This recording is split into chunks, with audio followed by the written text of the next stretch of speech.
Oke, bismillahirrahmanirrahim. Assalamualaikum warahmatullahi wabarakatuh. Ketemu lagi dengan saya Muhammad Adib Sultan yang insya Allah hari ini masih bicara tentang keilmuan ekonomi, manajemen, dan akuntansi. Yang insya Allah pada hari ini kita akan belajar banyak tentang bagaimana digital marketing itu berada, bagaimana digital marketing wujudnya, dan lain sebagainya tentang bagaimana digital marketing tersebut. Hari ini akan didampingi oleh pembicara hebat, oke. Beliau sangat luar biasa hebat kalau saya bilang ya. Beliau salah satu dosen STEkuitas yang orang bilang multi talent. Kalau saya bilang bukan multi talent ya, tapi multi talent. Kenapa multi talent? Karena segala bisa gitu ya. Mulai dari ini kebetulan beliau juga partner MC saya gitu ya. Jadi mulai dari MC, beliau juga seorang trainer, beliau juga YouTubers atau Instagram juga ya. Beliau juga sering live di Instagram juga. Jadi beliau juga mungkin nggak tahu lebih ke selebgram mungkin ke depannya gitu ya. Atau juga nanti banyak hal lah. Nanti kita banyak bercerita tentang beliau ya. Dan beliau juga sekarang juga masih kuliah ya. Sedang kuliah S3 mengambil kepakaran tentang marketing. Dan insya Allah hari ini akan belajar banyak tentang khususnya tentang digital marketing. Seperti apakah sih digital marketing? Nanti kita akan bahas banyak. Oke, kita akan undang dulu Mutia Trisatya. Beliau salah satu dosen STEkuitas terbaik. Boleh kasih aplaus dulu sama-sama semua. Oke, assalamualaikum Bu Muti. Waalaikumsalam. Bu Muti masih kelihatan tegang gitu ya, sama-sama semua. Soalnya Gato ini terlalu sibuk ini, jadi aktivitasnya banyak. Jadi begitu datang ke sini langsung syuting katanya gitu ya. Ini menjaga Pak Adib. Oh, demi menjaga. Baik. Bu Mut, kenapa sih menyukai dunia marketing? Ya. Dunia marketing itu bagi saya suatu hal yang sangat menarik sekali dan punya tantangan tersendiri. Jadi di marketing ini kita bisa belajar banyak, mulai dari strategi marketing seperti apa, kemudian bagaimana kita mengenalkan konsumen, melihat pesaing, strategi dan sebagainya. Dan ilmu marketing itu adalah ilmu yang dinamis, ilmu yang selalu berubah gitu, seperti itu. Jadi kita tidak mungkin beda dengan ilmu-ilmu sains yang statis seperti itu. Tapi kalau ilmu marketing adalah ilmu yang selalu menyesuaikan dengan perubahan gitu. Selalu menyesuaikan dengan perubahan. Betul. Kan sebenarnya gini ya, ada yang bilang katanya marketing nggak usah belajar lah, otodidak juga orang paham gitu. Benar nggak sih? Sebenarnya sih kalau ilmu marketing itu ya memang kita bisa belajar dari otodidak juga. Tapi secara keilmuan itu penting juga gitu. Jadi kayak saya misalnya secara otodidak ketika saya menjalani usaha yang sekarang saya jalani, saya belajar banyak ketika saya menjalankan usaha. Tapi dari sisi keilmuan pun banyak yang saya terapkan, terutama inovasi-inovasi dan hal baru yang diterapkan di usaha saya sehingga saya bisa bertahan dan bisa ya istilahnya bisa bagaimana caranya supaya memenangkan persaingan itu harus pakai ilmu juga. Betul. Jadi gini, kan orang bilang kan kalau belajar marketing itu kan teori semua ya, teori baca gitu kan bosan tuh. Gimana sih biar nggak bosan tuh, biar kita tuh tetap bisa, oh saya bagus nih, kayaknya saya senang banget lah sama ilmu marketing gitu. Tapi saya malas untuk baca buku, kan buku marketing tuh Kotler ya, Philip Kotler kan tebal gitu ya. Nah gimana nih biar orang tuh nggak perlu baca buku tapi bisa paham gitu? Ya sebenarnya gini Pak Adib. Jadi ilmu marketing itu menurut saya sih kalau dari implementasi itu sangat besar sekali benefitnya gitu, seperti itu. Dan memang ketika saya menerapkan di kelas untuk belajar marketing, tidak teori terus yang saya ajarkan, tapi saya juga kadang-kadang mengangkat kasus-kasus marketing yang terjadi. Kemudian nanti mahasiswa juga bisa melihat bahwa ini salah satu strategi baru yang dilakukan oleh perusahaan. Kemudian nanti mahasiswa bisa melihat, oh ini ya penerapannya di dunia perusahaan perubahan di industri itu ketika menerapkan strategi marketing itu seperti apa. Jadi ada case yang saya munculkan juga di situ, dan kita juga lebih banyak hal yang memang praktikal gitu seperti itu gitu. Karena kalau bicara marketing itu untuk saat sekarang apalagi sangat dibutuhkan sekali gitu. Dan ini betul-betul ilmu marketing untuk di era pandemi ini betul-betul memang sangat bagus untuk bisa diterapkan di setiap usaha yang ada gitu, untuk mereka melakukan strategi dan perubahan-perubahan dan inovasi gitu. Nah, ini salah satunya adalah bagaimana kita membuat satu inovasi terbaru di marketing gitu. Kayak gitu, Pak. Inovasi terbaru di marketing ya. Jadi gini sahabat-sahabat semua ya, jadi Bu Muti ini kadang suka ngajarin tentang marketing itu lewat Instagram dan media TikTok sekarang saya lihat ya. Iya. Bahkan kadang beliau sudah merambah ke podcast katanya. Nanti kita tunggu ya. Jadi bahkan ini usahanya luar biasa, segala macam digarap gitu ya. Tapi kembali lagi terkait dengan digital marketing ya. Saya promosi dulu dong, boleh ya? Jadi boleh silakan Bu Muti. Guys, pokoknya kalau ingin belajar marketing dan belajar tentang lebih detail lagi tentang marketing, follow Instagram saya di @mutiatrisatya. Kemudian saya juga menyampaikan marketing itu lebih interaktif dan lebih menarik lagi. Saya menggunakan berbagai aplikasi TikTok nih yang lebih supaya lebih mengena ke generasi milenial sekarang. Tuh kan. Bayar nanti sama saya ya. Gak apa-apa, gak ada masalah. Yang penting sahabat-sahabat semua happy, sahabat-sahabat semua nanti dapat ilmu yang sangat bermanfaat tentang digital marketing. Jadi begini sahabat-sahabat semua, ketika kita bicara digital marketing sudah jelas pastikan ada digital dan marketing. Nanti Bu Muti akan bahas tentang bagaimana bedanya digital dan marketing dan sebagainya. Saya balik dulu yang lebih mendasar ya Bu Muti. Sebetulnya kan ilmu marketing kan sudah lama ya, sekitar tahun 50-an kalau setahu saya ya, 50-an. Terus kemudian kenapa sekarang malah jadi ada embel-embel digital marketing? Iya, jadi kalau sebenarnya sebelum pandemi pun itu sudah ada era namanya marketing 4.0. Jadi bagaimana kita Internet of Things, segala sesuatu marketing based on digital gitu, seperti itu. Dan pada saat pandemi ini memang betul-betul digital marketing ini sekarang jadi tren. Jadi salah satu hal yang memang bisa diterapkan oleh semua pelaku-pelaku usaha, industri dan sebagainya. Karena kalau kita bicara begini Pak Adib, di mega shift consumer ada perubahannya itu yang pertama adalah konsumen itu sekarang budaya stay at home itu adalah menjadi budaya yang baru gitu. Orang di mana nggak akan pergi ke toko secara offline untuk membeli produk. Nah, berarti di sini ini ada peluang kita untuk bagaimana supaya orang tetap ada di rumah tapi mereka bisa mendapatkan produk gitu. Kemudian yang kedua adalah budaya dari konsumen, mereka go virtual gitu. Segala sesuatu adalah mereka beli online dan sebagainya. Nah, inilah strategi digital marketing ini sangat tepat sekali untuk kita bisa lakukan untuk saat sekarang ini.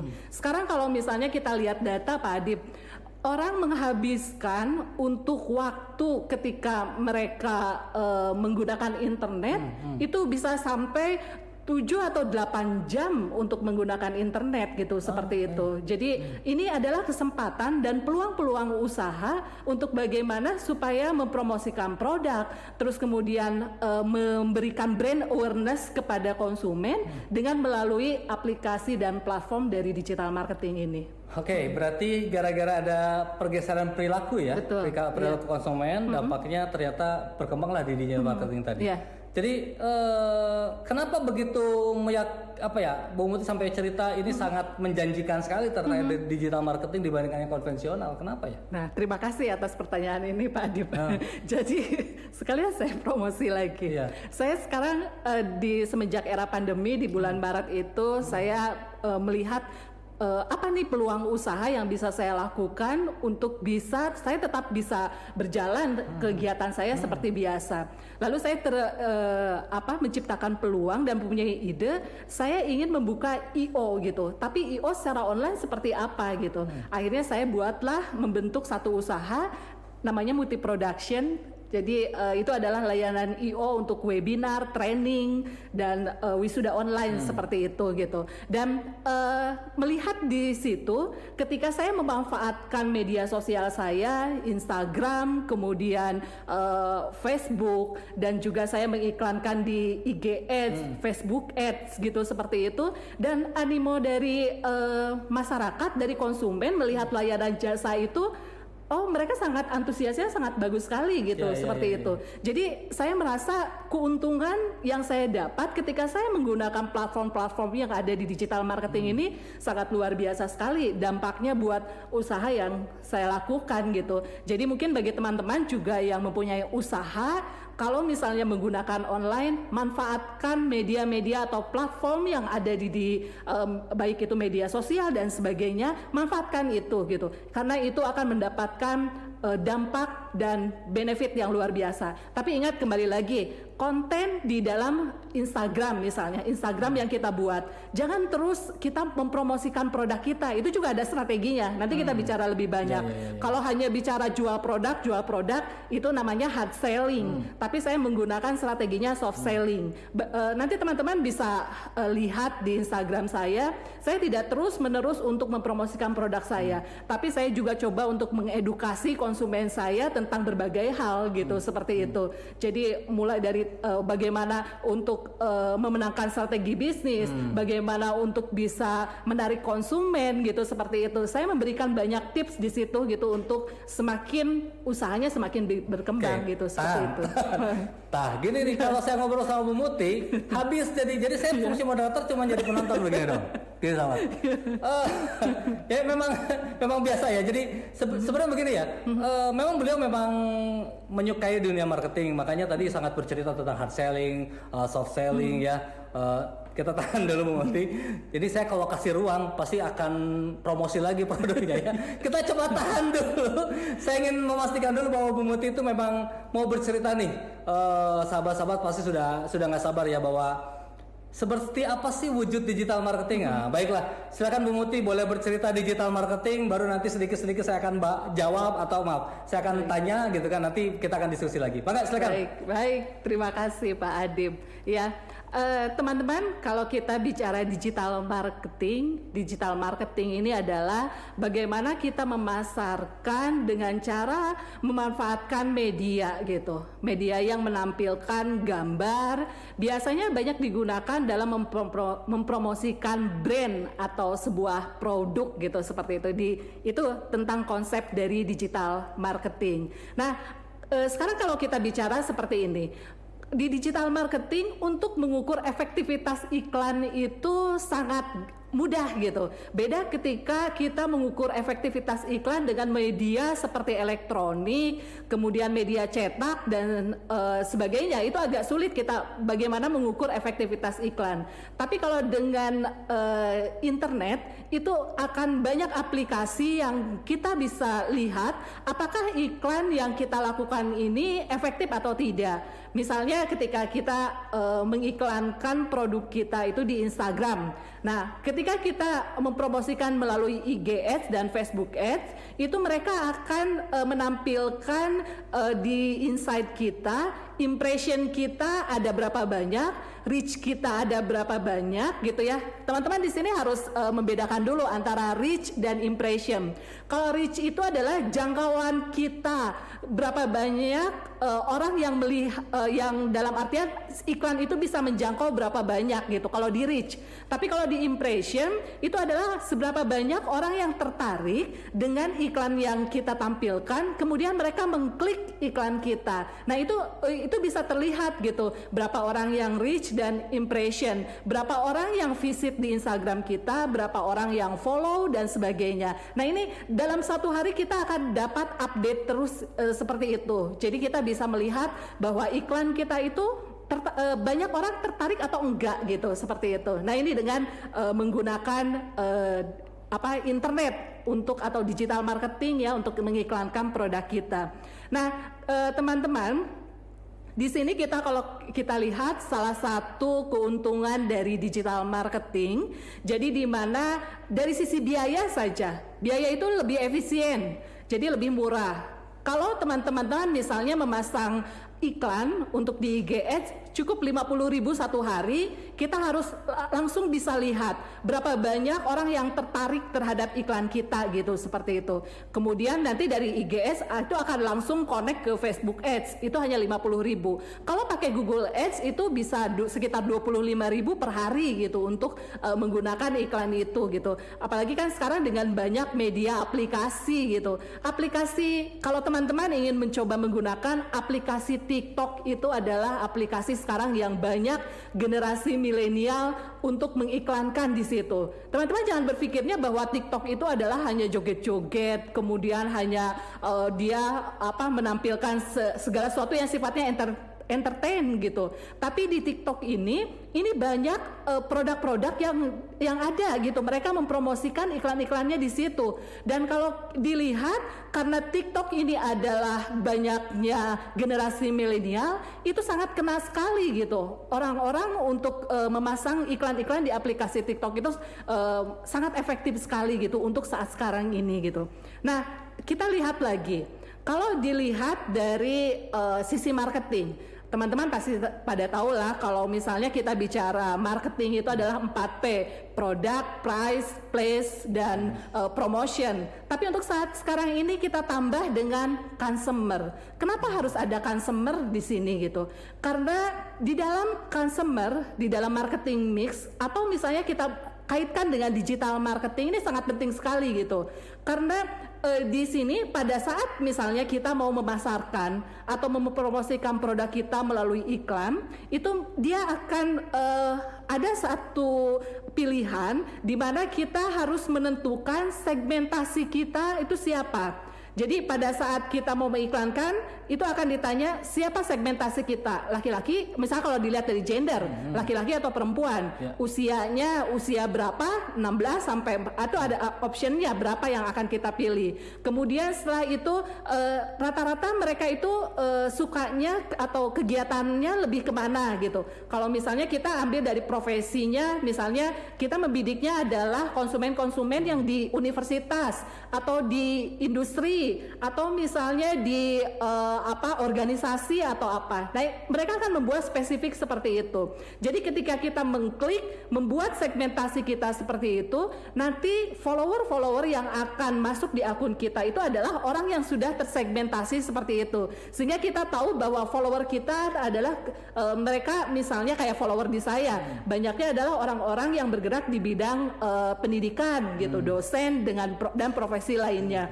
Berarti otomatis postingan kita yang memang harus sesuai dengan kebutuhan mereka gitu. Makanya saya di situ lebih banyak mengupgrade ilmu-ilmu dan saya juga mencoba menambahkan supaya lebih banyak orang lebih invite dan follower media sosial saya. Saya menggunakan Instagram live saya setiap hari Minggu, teman-teman boleh jam 4 itu untuk melihat bincang-bincang santai yang saya lakukan. Jadi saya mengundang orang-orang yang pakar, narasumber-narasumber yang pakar, yang menginspirasi dan memang ahli di bidangnya untuk kita berdiskusi setiap hari Minggu jam 4 itu. Dan itu respon dari follower-follower saya luar biasa gitu. Mereka antusias sekali dengan program seperti itu. Jadi pentingnya kita memahami konsumen agar postingan dan konten-konten kita itu sesuai dengan segmen konsumen kita itu seperti apa gitu. Nah, kemudian kita lihat kenapa harus digital marketing consumer itu masuk. Kalau konsumen dulu bilangnya seperti ini, kira-kira saya bisa mendapatkan produk itu di toko mana ya ketika kita masih konvensional. Tapi kalau sekarang konsumen itu sudah bilangnya seperti ini, produk saya bisa datang secepatnya. Saya pesan kalau bisa pagi ini saya pesan, sore sudah ada ya produknya. Jadi itulah perubahan dari perilaku konsumen sekarang. Mereka lebih instan, lebih segala sesuatunya pengen cepat karena semuanya dengan era digital tadi. Nah, ini tuntutan dari konsumen yang harus kita lakukan. Jadi benar-benar kalau kita berbisnis online itu harus profesional, harus betul-betul memang sesuai dengan keinginannya konsumen. Konsumen sekarang pengen tek gitu, seperti itu, berarti kita juga harus mengikuti perubahan dari konsumen tadi gitu, seperti itu perubahannya. Nah, kalau sekarang kita bicara di tahap perencanaan pemasaran digital. Saya di sini membagi mulai dari start yang startup untuk ketika kita pemula 0 sampai 3 bulan, kemudian sampai di 9 bulan, kemudian di positioning 10 sampai 15 bulan. Tahapan di ekspansi itu sekitar 15 sampai 27 bulan gitu. Dan paling atas ketika kita sudah betul-betul di growth gitu, seperti itu.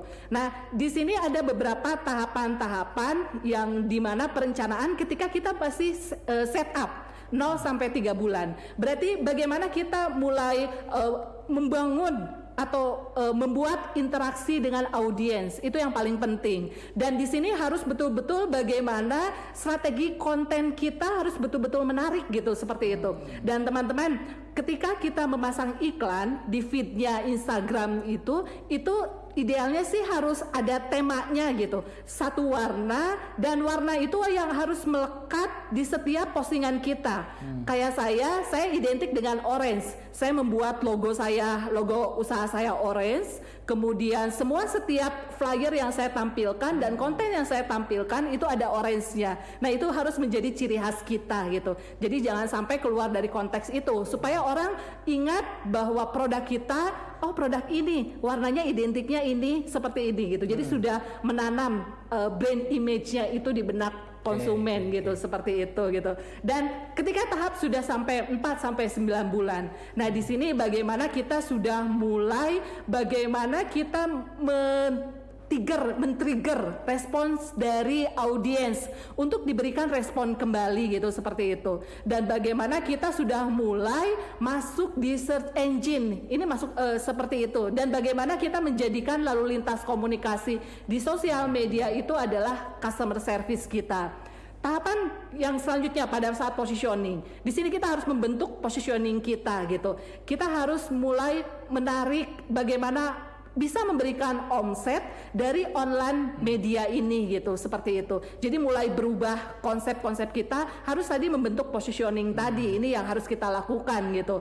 Nah, di tahapan yang selanjutnya di ekspansi ini di 15 sampai 27 bulan, ini kita harus punya power brand kita gitu, dan harus sudah stabil semuanya. Jadi jarak kita ketika kita sudah mulai usaha stabil ini 15 sampai 27 ini 27 bulan kita harus betul-betul secara stabil, baik secara income maupun brand kita itu juga harus seperti itu. Bulan, ya, betul. Harus 27 bulan. Kalau 3 bulan langsung ekspansi boleh? Nah, itu lebih bagus lagi gitu. Ini sih secara idealnya seperti ini ya Pak Adib ya. Kalau misalnya kita dalam 3 bulan sudah respon pasarnya bagus gitu, kita sudah langsung stabil gitu kan, itu berarti sudah sangat bagus sekali. Berarti respon dari konsumennya boleh ya, kalau misalnya gitu, tiba-tiba kita lompat dari yang tadi 3 bulan gak lagi ekspansi tapi viral, bisa nggak ya? Bisa aja. Kan ada gini yang jualan followers, gitu kan, jualan followers, jualan views, segala macam itu kan ada tuh. Betul. Kalau dikaitkan dengan teori ini gimana nih Bu? Nah itu. Nah teman-teman, kembali lagi saya menekankan kita boleh beli followers, tapi lihat dulu jangan sampai engagement kita jadi nggak bagus gitu. Followers kita ribuan, tapi ketika orang lihat, ketika kita posting di feed yang like-nya sedikit, nah ini bahaya gitu. Oh ini kelihatan berarti ini akun fake nih, dengan ribuan kemudian hanya yang like-nya hanya sedikit gitu. Tapi sebenarnya bisa juga sih kalau kita mau dengan tadi cara cepat dengan beli followers tadi. Nah tujuannya adalah hanya untuk swipe up saja. Jadi misalnya pada saat kita di Instastory bikin postingan apa saja sehingga orang bisa langsung swipe up. Nah itu tujuannya hanya untuk itu saja sih, nggak apa-apa gitu. Tapi kembali lagi itu hal yang kurang bagus kalau menurut saya, terlalu instan seperti itu gitu. Jadi semuanya memang tetap butuh proses. Ya, nah jangan juga seperti ini Pak Adib. Misalnya saya ketemu Pak Adib, Pak Adib follow akun saya ya, ketemu sama siapa follow ya, follow. Nah, tidak seperti itu. Karena kita tidak bisa membangun konsumen yang loyal seperti itu gitu. Yang seperti itu kan ya udahlah saya follow gitu. Walaupun sebenarnya dia tuh nggak pengen follow kita gitu. Nah itu bagaimana kita mau membentuk loyalitas kalau kita pada awalnya melakukan seperti itu. Saya harus ingat-ingat. Dulu kayaknya Bu Muti maksa saya harus follow. Nah itu. Saya nggak, memang saya langsung follow. Saya follow beliau karena memang kontennya luar biasa menarik gitu kan. Oke, sebentar Bu. Kan berarti tadi ada tahapan ya dari apa tadi itu awalnya tahapannya setup, traksi, betul. lalu kemudian Di positioning, ekspansi. Jadi proses itu memang perlu sampai 2 tahun. Betul. Sampai 2 tahun iya. ya. Jadi sahabat-sahabat semua yang ada di rumah, terutama yang UMKM nih ya, kalau nggak sahabat-sahabat yang mau berbisnis, ternyata perlu 2 tahun harus ekspansi gitu. Tapi seperti apa sih prosesnya? Masih ada tahapan lagi ya? Di atasnya masih ada. Mbak Adip, silahkan terus. pernah lihat di sini teman-teman juga pernah lihat channelnya Ma Betty, konten kreator Ma Betty. Ma Betty itu juga dia tahapannya sampai 2 tahun. Itulah yang berproses gitu. Kalau yang berproses itu tidak akan dia akan bisa bertahan lama. Jadi nggak kalau yang viral kan truk cuma hanya berapa bulan, kemudian dia viral, setelah itu udah nggak ada hilang gitu. Tapi kalau dia berproses dari awal terus sampai betul-betul sesuai dengan alurnya, dia akan bertahan lama. Ma Betty itu sampai 2 tahun dia bisa sekarang terus followernya tambah gitu, seperti itu gitu. Jadi memang tahapannya. Mbak Betty 2 tahun, Mbak Muti berapa tahun nanti kita tanya ya. Kita lihat ini ternyata lagi proses. Bu Muti itu memang lagi proses untuk bisa sampai ke viral sebetulnya ya. Tuh, tapi luar biasa. Silakan lagi Bu. Iya. Baik tadi kita sudah lihat tahapannya. Nah, di sini teman-teman harus berusaha bagaimana produk kita itu kita harus aktif ketika kita kalau punya memanfaatkan website gitu seperti itu.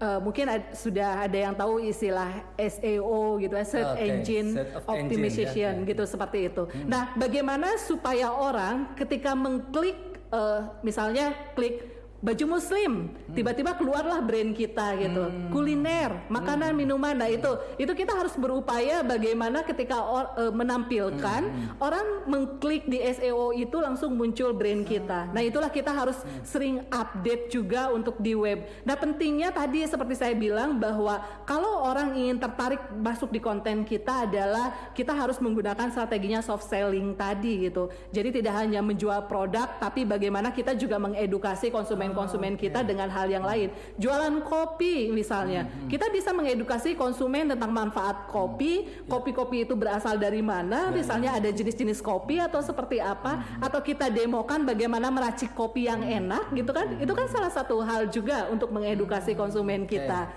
Nah ini kemudian kita lihat lagi sebentar tadi Bu, mundur Bu, tadi bicara ini Bu Muti kalau nggak ditahan sahabat-sahabat semua udah terus tenang. Sahabat-sahabat itu kan punya kemampuan untuk mencernanya kan beragam Bu Muti. Jadi kita harus agak sedikit santai santai gitu ya. Jadi gini, kita bicara search engine optimization gitu ya. Kan katanya harus bayar ya Bu, benar nggak Bu? Bayar. Iya, betul. Atau mahal gimana Bu? Bisa nggak yang tidak berbayar tapi kita menggunakan manfaat SEO ini gitu? Nah itu memang untuk di awal sih kita memanfaatkan saja media-media sosial yang tidak berbayar tadi gitu, seperti itu gitu. Kalaupun mau kayak saya misalnya untuk yang tahap awal, karena saya juga masih di awal, menggunakan kalau mau promosi atau iklan, ya iklan-iklannya yang masih di misalnya kayak IG Ads tadi hanya 50.000 per hari, atau pakai Google Ads 25.000 per hari. Nah itu hal itu yang bisa kita manfaatkan gitu. Iya. Dan ini juga strategi saya yang baru lagi Pak Adip.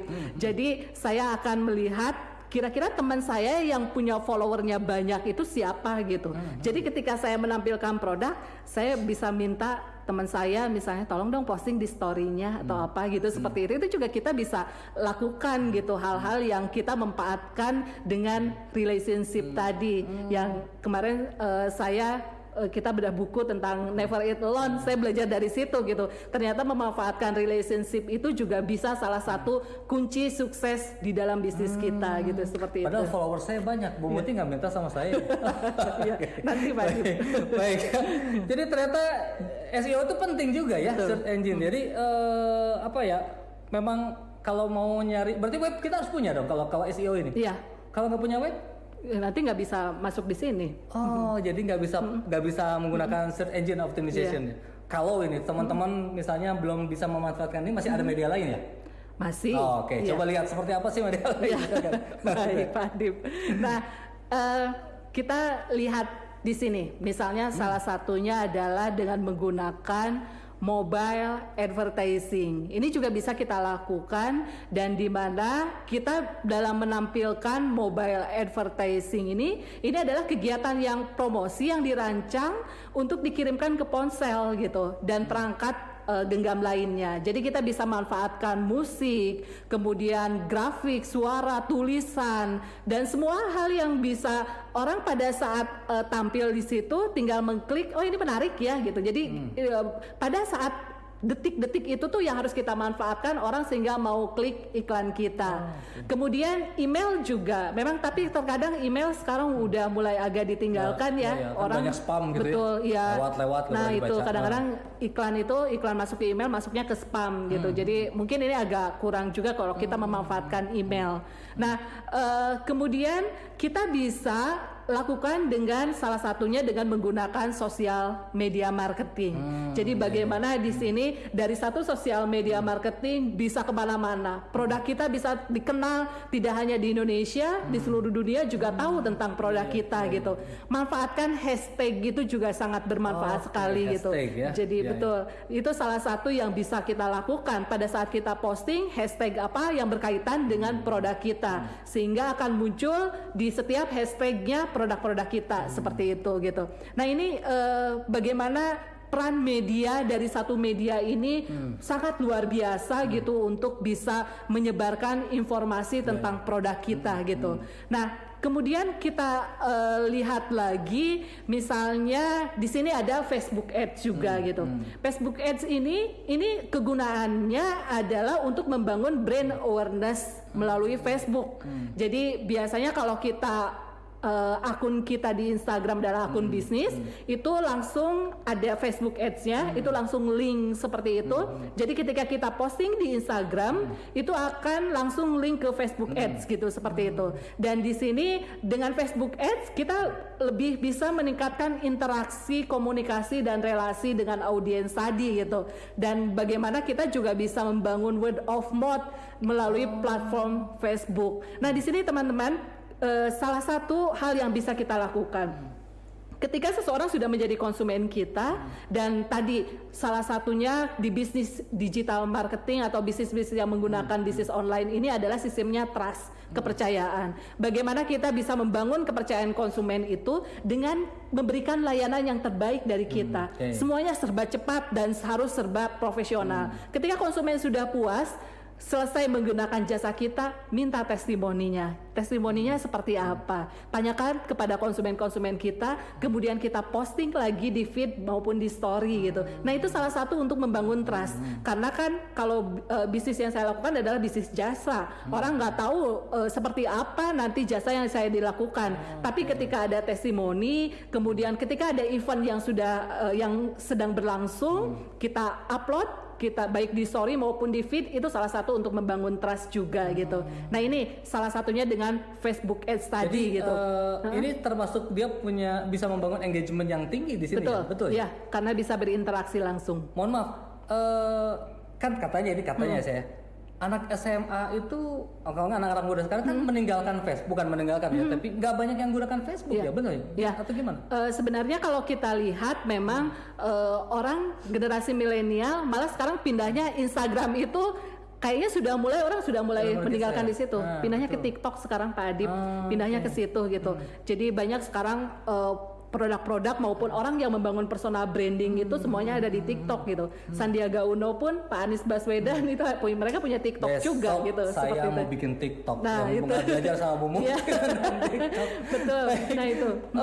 Tapi ini masih layak nggak digunakan Facebook Ads ini? Ya, ini adalah salah satu yang inovasi terbaru dari Instagram. Jadi ketika akun kita berubah jadi akun bisnis, nah itu Facebook Ads ini akan langsung link Di-linkkan. dengan Instagram kita gitu, seperti itu. Jadi kita nggak perlu posting ulang di Facebook kita gitu. Jadi ketika kita posting di Instagram, Facebooknya pun ada gitu. Nah tapi memang kesulitannya untuk para pelaku bisnis yang baru, untuk orang mau like dan masuk di Facebook Ads kita itu kan nggak gampang gitu kan, seperti itu ya. Nah itulah kita harus terus memikirkan konten kira-kira yang memberikan benefit buat mereka itu apa Ya, gitu. ya, ya. Dan posting itu setiap hari itu harus ada, karena media sosial itu adalah ibaratnya toko. Kalau toko kita sepi, siapa orang yang mau datang ke toko kita gitu. Tapi kalau toko kita rame terus, kita posting terus, banyak orang yang berinteraksi dan sebagainya, itu kan memperlihatkan bahwa toko itu kita itu rame ya, banyak produknya, banyak interaksi dari konsumennya. Nah itu salah satu hal yang bisa dilakukan. Idealnya. Jadi saya tuh berhenti Bu, jadi cerita ya, saya berhenti di media sosial tuh, Instagram posting terakhir itu Desember, itu sudah lama. Baru hari ini saya posting tentang bunga. Tuh, bunga itu Iya, saya lihat story-nya. Saya punya pemikiran, wah kayaknya saya harus jadi florist. Berarti kalau jadi florist saya harus kayak konten ya. Betul. Kayak konten. Insya Allah Bu, saya mau pensiun dini jadi dosen. Mau jadi florist aja ternyata hidup dengan tumbuhan tuh menyenangkan gitu ya, diajak ngobrol, lalu kemudian ketika tumbuh yang kita awalnya dari bibit lalu kemudian tumbuh, ternyata luar biasa ya. Dan saya harus memanfaatkan ini ya. Betul. Oh baik, siap. Ini juga bisa membangun personal branding kita, Pak Adip. Ya, betul. Baik. Siap. Kita ibaratnya kita adalah sebagai tidak hanya dosen tapi juga adalah trainer gitu. Bagaimana kita dalam artian orang misalnya berpersepsinya seperti ini. Ngapain sih posting kegiatan atau apa? Tapi itu adalah ada hal positif untuk kita. Kita marketing yourself ketika menggunakan media sosial. Bahasanya menjual diri kita, memarketingkan diri kita. Bagaimana membangun personal branding kita bahwa seorang Mutia Trisatya itu adalah seorang trainer dan juga mempunyai usaha IO gitu, seperti itu. Nah itulah yang harus dibangun gitu dengan melalui media sosial. Sama-sama semua.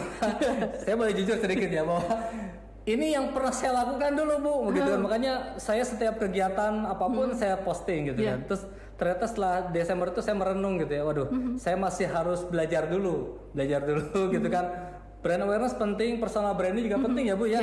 Ternyata saya harus banyak belajar dulu dan akhirnya saya ngerem kira-kira apa yang bisa memberikan manfaat banyak sama orang lain. Makanya saya sementara lagi off dulu nih di media sosial ya. Tapi boleh lanjut lagi gitu. Silakan. Baik. Di sini kita akan lihat juga tentang Google Ads gitu, seperti ini. Nah ini Google Ads ini adalah salah satu iklan yang kita bisa lakukan juga gitu. Kita mempromosikan di platform Google. Ini akan lebih banyak lagi orang yang akan melihat iklan kita gitu. Kita juga bisa kemarin saya belajar juga dari di Instagram itu bisa di-linkkan di Google Analytics juga. Jadi kita sampai di sana itu di Google Analytics itu tidak hanya menganalisis pesaing saja, tapi Google Analytics itu akan mendorong konsumen-konsumen itu untuk menjadi konsumen kita gitu. Jadi memberikan peluang. Ini loh yang akan dibidik. Jadi dia akan menentukan mana konsumen yang tepat untuk kita bisa promosikan gitu. Jadi nanti bisa di Instagram kita, di Bitly-nya tinggal di bawah setelah profil tulis saja Bitly kita apa, nanti tinggal klik, orang akan langsung melink ke Google Analytics kita gitu. Nah itu seperti itu gitu. Itu bagus banget gitu untuk. Kalau ini tetap harus punya web juga. Kalau itu nggak harus. Oh tidak harus punya web. Yang penting apa? Link atau apa? Tadi aja kalau misalnya kalau pakai Google Ads nanti ada kita bisa kayak mengisi lagi beberapa kayak form seperti itulah kita isi untuk kita bisa masuk iklan di Google Ads. Ini nggak perlu harus punya website, asal kita punya produk saja atau layanan. Asal ada produk bisa. Betul. Sana ya. Besok saya mau ciptain produk ya. Baik. Oke. Iya. Baik Pak Adip. Nah kita juga harus melihat, nanti kita mungkin akan bicara lebih banyak tentang Google Ads tadi gitu. Nah kembali lagi kita bisa memanfaatkan tadi dengan salah satunya tadi kita sudah bicara Facebook, kemudian iklan di Google Ads dan sekarang di Instagram Ads di sini. Nah untuk Instagram Ads ini juga tadi perlunya bagaimana kita seperti kayak toko, display itu juga harus menarik gitu. Nah itu juga saya lagi belajar bagaimana bisa merapihkan feed sehingga orang pada saat visit di akun kita tuh kelihatannya ini menarik sekali ya ini gitu kan. Suka lihat ya orang dengan memposting tapi dengan tampilan yang menarik. Sekarang banyak aplikasi-aplikasi mau itu berbayar ataupun gratis bisa dimanfaatkan. Salah satu contoh aplikasi yang sering saya lakukan adalah menggunakan Canva. Kalau Canva itu kita bisa menggunakan aplikasi tadi baik itu video ataupun slide jadi lebih menarik tampilannya seperti itu gitu. Sekarang ada kreator untuk membuat kayak video seperti itu juga bisa kita manfaatkan dengan Viva Video atau InShoot dan sebagainya supaya pada saat orang melihat iklan kita itu jadi semakin menarik kalau kita mainkan video, musik dan sebagainya. Itu juga salah satu hal untuk bisa menarik lagi gitu. Nah ini kemudian dengan ada foto ini juga bisa kita lakukan juga atau dengan carousel ads ini dengan tampilan-tampilan yang lebih menarik lagi gitu pada saat kita mengiklankan produk gitu. Nah ini video-video ini juga mau nggak mau kita memang harus belajar. Kita memang awal gaptek gitu ya, nggak bisa ini gimana caranya. Jadi saya selalu rajin untuk lihat di YouTube, untuk melihat bagaimana pada saat orang misalnya memberikan tutorial, membuat video dan sebagainya. Jadi mau nggak mau kita harus memang belajar. Saya termasuk generasi X, Pak Adib, generasi apa? Oh saya milenial. Nah, kenapa X yang nunjuk sama saya? Saya milenial. Nah, generasi kita beda jauh ya. Saya lahir 2000. Oh, nggak percaya ya. Jadi generasi X itu adalah generasi di mana yang secara teknologi dia menguasai hanya kulit luarnya saja. Jadi nggak sampai sehebat generasi milenial sekarang. Tapi di sini saya ingin mematahkan asumsi itu bahwa saya sebagai generasi X, saya juga bisa kok belajar lebih banyak tentang bagaimana penguasaan teknologi yang digunakan dan sebagainya gitu. Seperti ketika kita belajar digital marketing, konsekuensinya berarti kita harus paham tentang digital. Betul ya? Iya. Jadi gak cuma mata marketing. Wah ini kalau buat sahabat-sahabat semua yang di rumah udah harus belajar marketing, harus belajar digital gitu ya? Kalau boleh milih Ibu, marketing dulu apa digital dulu? Marketing dulu. Kita harus menguasai marketing. Basicnya ada di marketing. Betul. Basicnya ada di marketing, sahabat-sahabat, baru kita bicara digital. Iya. Gitu ya. Iya. Gini, bicara digital marketing, penguasaan digital. Kalau salah seorang bicara begini, oke, saya belajar tentang marketing, tapi digitalnya kelihatannya saya gaptek. Anggaplah misalnya saya bukan generasi milenial dan saya nggak mau belajar tentang digital, tapi saya paham marketing. Nah, kira-kira bisa nggak? Oh, sangat bisa, Pak Adib. Kalau misalnya nggak, inilah dia masalah ke digital ini nggak begitu tertarik atau apa gitu ya, seperti itu. Mungkin dia bisa belajar tentang perilaku konsumen misalnya, bagaimana mengamati konsumen sekarang dilihat dari personality misalnya. Itu kan salah satu yang kita bisa lakukan adalah melakukan survei dengan mengamati misalnya kayak gini saja. Itu kan bisa jadi salah satu penelitian atau salah satu temuan juga. Pada saat orang misalnya kita melakukan eksperimen, ketika orang datang ke satu toko, laki-laki atau perempuan, laki-laki ketika datang ke satu toko, apa yang mereka lakukan gitu? Apa dia langsung ambil produk, langsung bayar ke kasir? Atau misalnya kalau yang perempuan dia akan lihat-lihat produk dulu, banding-bandingkan harga sampai ini, tapi ujungnya bisa nggak beli atau dia langsung beli. Nah itu kan jadi salah satu hal yang menarik juga. Bagaimana kita menganalisis perilaku konsumen itu sangat penting sekali. Nah sekarang ini Pak Adib, di Indomaret mereka melakukan strategi salah satu retail pertama di Indonesia dengan drive-thru. Jadi kan karena kondisi sekarang, konsumen sekarang yang pengen cepet semuanya gitu seperti itu. Jadi di mana dengan drive-thru tadi dia tinggal pesan, tetap apa yang mau di ini, terus kemudian tinggal ambil produknya, hanya layanan sampai 3 sampai 5 menit. Itu inovasi terbaru bahkan dari bisa Indomaret. dianterin kan katanya ya? Dianterin Seperti itu. Sampai ke rumah katanya. Nah, itu jadi mengamati perilaku konsumen yang ujungnya nanti adalah membuat strategi marketing tadi. Ujungnya sih seperti itu sedikit. gitu. Jadi sahabat-sahabat semua, sebetulnya nggak usah khawatir ketika sahabat-sahabat ternyata nggak begitu bukan tertarik, nggak begitu passionnya itu nggak di digital, silakan sahabat-sahabat bisa belajar banyak di marketing. Terutama nanti kalau yang masalah digitalnya nanti mungkin bisa dibantu sama pihak ketiga mungkin. Boleh, bisa ya Bu ya? boleh aja. Iya, betul. Gitu ya. Jadi tetap kuncinya ada di marketing. Yang menarik ketika tadi harus meneliti tentang bagaimana perilaku konsumen, lalu kemudian juga bagaimana kita bisa menentukan pasar. Ini luar biasa. Nah, ya. satu lagi Pak Adib, Ya. orang selalu beranggapan kalau orang di marketing itu adalah jadi sales. Marketing itu sales, marketing itu sales. Marketing itu tidak seperti itu. Menjual itu ada seninya. Bagaimana kita seni menjual. Dan orang marketing itu tidak hanya melulu masalah menjual. Memang menjual itu hanya menjual produk saja. Kan kita harus melihat dari semua aspek. Semua strategi marketing, strategi pesaing dan sebagainya kita lakukan juga. Makanya ada orang yang bergerak di bidang, ketika lulus di marketing ada yang kerja di bagian marketing research misalnya. Marketing research itu dia mengamati semua berapa misalnya pengeluaran konsumen. Konsumen biasanya membeli produknya apa, senang pakai bajunya apa atau kayak apa. Di marketing research kita bisa belajar seperti itu gitu. Tadi selain dengan menganalisis dari perilaku konsumen, atau kita kerja di bagian iklan misalnya. Bagaimana membuat iklan-iklan dengan durasi persekian detik tapi orang tertarik untuk mau melihat iklan kita. Itu kan salah satu hal yang ketika kita belajar marketing gitu. Bu, satu harus belajar marketing, kedua harus paham digital, ketiga harus punya jiwa seni. Betul. Kalau saya nggak punya jiwa seni, nggak suka digital, tapi pengen belajar marketing, boleh nggak? Nggak punya jiwa seni tapi mau belajar marketing, bisa aja Pak Adi. Bisa ya? Bisa. Ini Siapapun saya bisa. Okay. Jadi nanti kalau sudah bergabung di Ekuitas masuk konsentrasi marketing ya. Oke, baik sama-sama semua. Jadi begini, saya harus banyak belajar marketing sama Bu Muti ya. Jadi memang ternyata ilmu marketing itu sangat luar biasa. Ada lagi Bu Muti? Setelah yang tadi ada Ya, video ads? sudah? Ya. Nanti kita story ads gitu. Nah ini story ini juga salah satu hal yang bagus untuk kita lakukan juga gitu. Jadi feed itu memang berdampak juga buat promosi penjualan produk.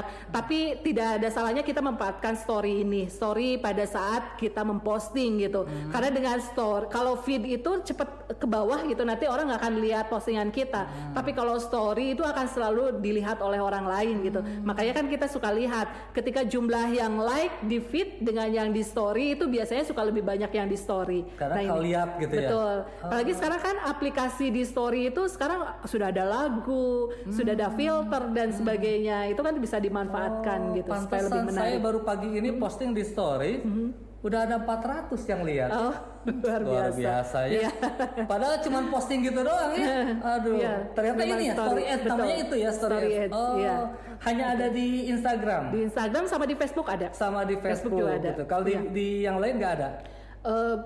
Nggak ada di story ini sama di Facebook. Nah jadi, sekarang Pak Adib di TikTok itu bisa siaran langsung juga sekarang. TikTok siaran langsung bisa seperti IG live seperti ini. Wah itu saya harus banyak belajar lagi ya. Oke, apalagi nih Iya. Nah ini YouTube ini juga bisa dimanfaatkan YouTube ini gitu, karena dengan YouTube ini juga kita bisa membuat semakin produk kita semakin dikenal lebih banyak. Jadi kalau bisa linkkan bio kita langsung ke YouTube juga bisa. Jadi nanti di Instagram bisa link ke YouTube dan sebagainya. Ini juga bisa dilakukan. Link ke YouTube nanti bisa gitu. Iya, tinggal. Nah, itu sahabat-sahabat semua. Jadi jangan lupa subscribe YouTube channel kita di ST buat pantau terus sharing materi kita yang ada tentang keilmuan manajemen, lalu juga tentang keilmuan akuntansi dan juga tentang ekonomi. Nah, hati-hati, bentar lagi Bu Muti pasti akan promosi juga. Jangan lupa juga ya. Tahu aja. Saya mau bilang yang lain. YouTube itu ternyata penting juga ya. Betul, YouTube. Kalau kita ngelihat rating itu tertinggi itu YouTube, Instagram atau Facebook sih Bu? Kalau dilihat untuk sekarang, memang YouTube ini menjadi kalau di rating ya, rating ini masih nomor 1 YouTube gitu.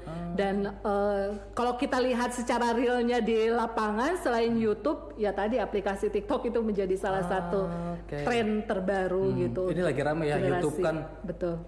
Sekarang sampai ada digugat sama. Nah itu ya, karena live streaming. Karena live streaming segala macam. Udahlah. Zamannya beda ya. Iya. Gak apa-apa gitu. Gitu gak apa-apa. Betul. Apalagi nih Bu? Ya. Ya itu ini juga di luar ini sih yang bisa kita lakukan adalah memanfaatkan Spotify itu juga. Spotify itu iya. kan buat dengerin musik gitu ya. Nah kita mainkannya memang audio. Di sini berarti konten yang dibahas oleh kita tuh betul-betul harus menarik gitu. Kira-kira nanti kan mereka bisa melihat title kita, title kitanya apa. Nah kemudian pada saat kita penyampaian, pada saat konten yang akan kita bawakan tuh harus betul-betul bisa menarik karena mereka mainnya audio. Sekarang radio memang sudah generasi milenial agak berpindah untuk pindah ke Spotify.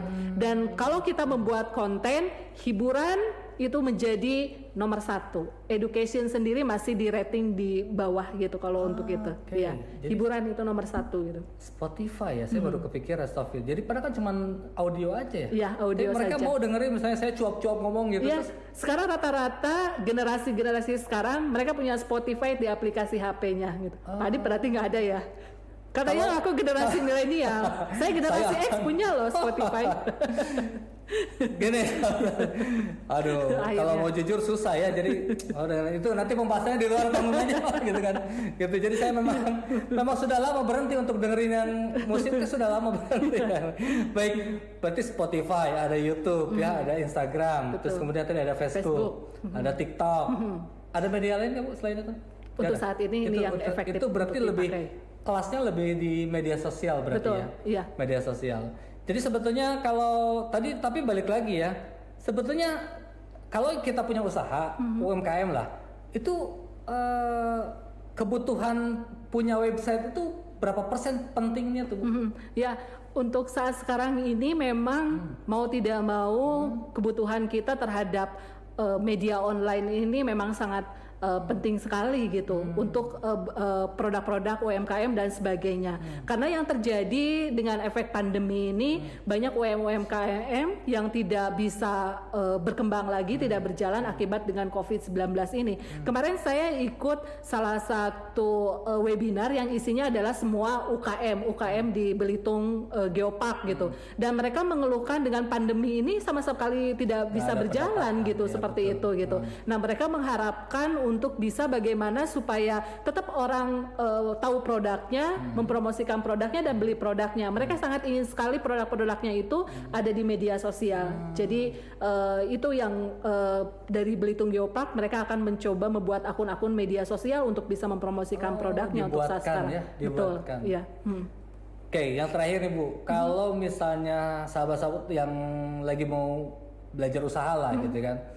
Kira-kira yang harus dilakukan itu bikin website dulu atau memanfaatkan media sosial dulu ya, nih Bu? untuk startup ya. Untuk startup. Nah, untuk di awal kita gunakan media sosial yang tidak berbayar dulu. Jadi jangan terlalu berpikir saya mau buat web, saya mau buat misalnya usaha saya mau dibentuk lebih legal atau apa. Jangan seperti itu. Pokoknya ketika kita punya ide bisnis, kemudian kita percaya bahwa produk kita ini pasti ada pasarnya, kita harus berpikirnya positif seperti ini. Masa dari ribuan jumlah rakyat Indonesia sampai jutaan seperti ini tidak ada satupun yang mau dengan produk kita. Nah, itu yang harus ditanamkan di awal ketika kita mau membuat satu peluang usaha. Kita harus yakin bahwa produk yang kita hasilkan itu pasti ada konsumennya gitu. Nah, untuk di awal gunakan media-media sosial yang tidak berbayar tadi gitu. Nah, itu yang harus kita lakukan terus di awal. Memang proses tadi yang memang agak membutuhkan effort kita, kerja keras kita, motivasi kita memang harus dituntut sangat luar biasa gitu di sini. Jangan sampai misalnya udah nggak ada, udah gitu sorry. Nggak, terus harus mencoba terus gitu. Jadi harus terus supaya semangat terus. Okay. Ini penting sahabat-sahabat semua. Jadi ternyata ini tips dari Bu Muti ya. Jadi ketika sahabat-sahabat akan berpikir untuk berjualan, pikirkanlah bahwa dari sekian juta orang pasti ada yang tertarik sama produk sahabat-sahabat semua. Betul ya? Betul gitu. Betul sekali Pak Adi. Ya. Jodoh aja sudah diatur sahabat-sahabat semua. Masa produk kita dilempar gak diatur juga? Insya Allah pasti Allah juga gerakan orangnya untuk membelinya. Betul. Oke. Terakhir deh. Ada yang mau disampaikan sama? Baik teman-teman. Pokoknya kita jangan pernah ragu untuk memulai segala suatu hal. Belajar hal apapun walaupun itu hal yang baru gitu, seperti itu. Karena kalaupun misalnya kita di titik yang tidak bisa, tapi kalau kita mau belajar, mau berusaha terus pasti bisa gitu. Dan sekarang ini betul-betul manfaatkan era digital ini, semua aplikasi-aplikasi online itu baik yang sifatnya teman-teman ini profesinya content creator atau pelaku bisnis, gunakan digital ini dengan sebaik-baiknya karena manfaatnya akan luar biasa. Saya berbicara seperti ini karena saya sudah banyak mendapatkan manfaat yang besar sekali ketika saya menggunakan digital ini. Dan yang paling penting adalah ketika kita misalnya kaitkan dengan kompetensi saya di marketing gitu. Jadi kalau misalnya tadi pertanyaannya marketing dulu atau digital dulu, pahami ilmu marketing. Ilmu marketing itu adalah ilmu yang sangat menarik untuk kita pelajari, ilmu yang sangat dinamis dan ilmu yang terus berubah sesuai dengan perilaku konsumen yang ada. Marketing sekarang fokusnya adalah di consumer. Consumer itu adalah salah satu fokusnya di marketing gitu. Semua strategi atau hal apapun perubahan-perubahan yang ada mulainya dari konsumen itu sendiri gitu, seperti itu. Belajar marketing ya. Oke, sahabat-sahabat, jangan lupa belajar marketing. Meskipun bicara terkait dengan digital marketing, tapi tetap dasar ataupun konsep-konsep dasar terkait marketing itu tetap harus kita perlukan. Nah di ya. Ekuitas ini mata kuliah marketing kita ada salah satunya belajar tentang digital marketing ini. Bu Muti yang ngajar? Iya dong. Oke. Saya harus banyak belajar sama Bu Muti ya. Ternyata ilmu marketing itu sangat luar biasa, luar sekali sahabat-sahabat. Baik sahabat-sahabat semua, mungkin itu saja perjumpaan kita kali ini. Dan insya Allah nanti kalau Bu Muti berkenan, boleh ya sharing materi lain tentang marketing atau apapun? Ya, siap ya? Siap. Tenang. Saya senang kalau kerjasama dengan Bu Muti ya. Satu, saya nggak perlu bayar Bu Muti. Kita mah udah cincai pertemanan. Cuman nggak enaknya kalau di sini sahabat-sahabat semua. Saya harus memposisikan saya ini harus banyak muji sama Bu Muti biar beliaunya senang ya.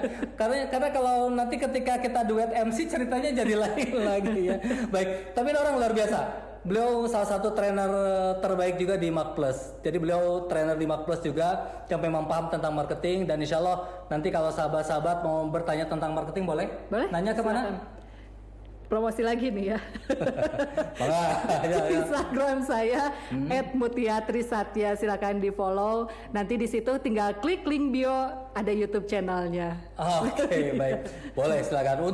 Untuk siaran saya silakan boleh promosi, nggak ada masalah ya. Baik sahabat-sahabat semua, sekali lagi kami ingatkan bahwa sahabat-sahabat tetap semangat untuk mencari ilmu dan terutama hari ini kita bicara terkait dengan bagaimana marketing digital dan mudah-mudahan juga nanti ke depan sahabat-sahabat mulai tertarik. Saya sih berharap sahabat-sahabat yang ada di rumah itu mulai ada ketertarikan untuk belajar marketing Bu Muti ya. Dan insya Allah nanti sahabat-sahabat kalau memang yang hari ini masih mencari kampus, nggak usah ragu-ragu ya. Cari aja kampus yang memang dia bisa belajar tentang marketing dan lain-lain. Salah satunya datang ke STI Ekuitas. Baik, itu saja. Terima kasih sahabat-sahabat semua yang hari ini sudah mau mendengarkan ataupun melihat tayangan maupun juga sharing materi dari STI Ekuitas. Dan insya Allah tetap stay tune di YouTube channel STI Ekuitas. Dan kita akan ada beberapa materi-materi, baik itu materi tentang manajemen itu luas sahabat-sahabat semua ya. Nanti ada bicara tentang pemasaran, nanti bicara tentang sumber daya manusia, nanti ada bicara tentang keuangan. Yang sebelumnya pernah Pak Dr. Dito sudah cerita tentang keuangan, lalu kemudian juga nanti ada bicara manajemen operasional. Dan itu ruang lingkup manajemen dan itu luar biasa. Belum nanti bicara tentang akuntansi. Tadi Pak sebelumnya juga kita bicara tentang akuntansi syariah yang disampaikan oleh Dr. Pak Asep Gafir gitu kan, dan nanti insya Allah juga masih banyak beberapa materi-materi dan tetap stay tune di YouTube channel STI Ekuitas. Itu saja Bu Muti, terima kasih atas waktunya. Mudah-mudahan gak bosan, mudah-mudahan gak kapok, dan insya Allah mudah-mudahan saya akan undang lagi Bu Muti karena Bu Muti salah satu pembicara terbaik di STI Ekuitas. Boleh tepuk tangan dong semuanya. Baik, terima kasih semuanya. Saya pamit, kita ketemu lagi di channel yang lain. Assalamualaikum warahmatullahi wabarakatuh. Waalaikumsalam.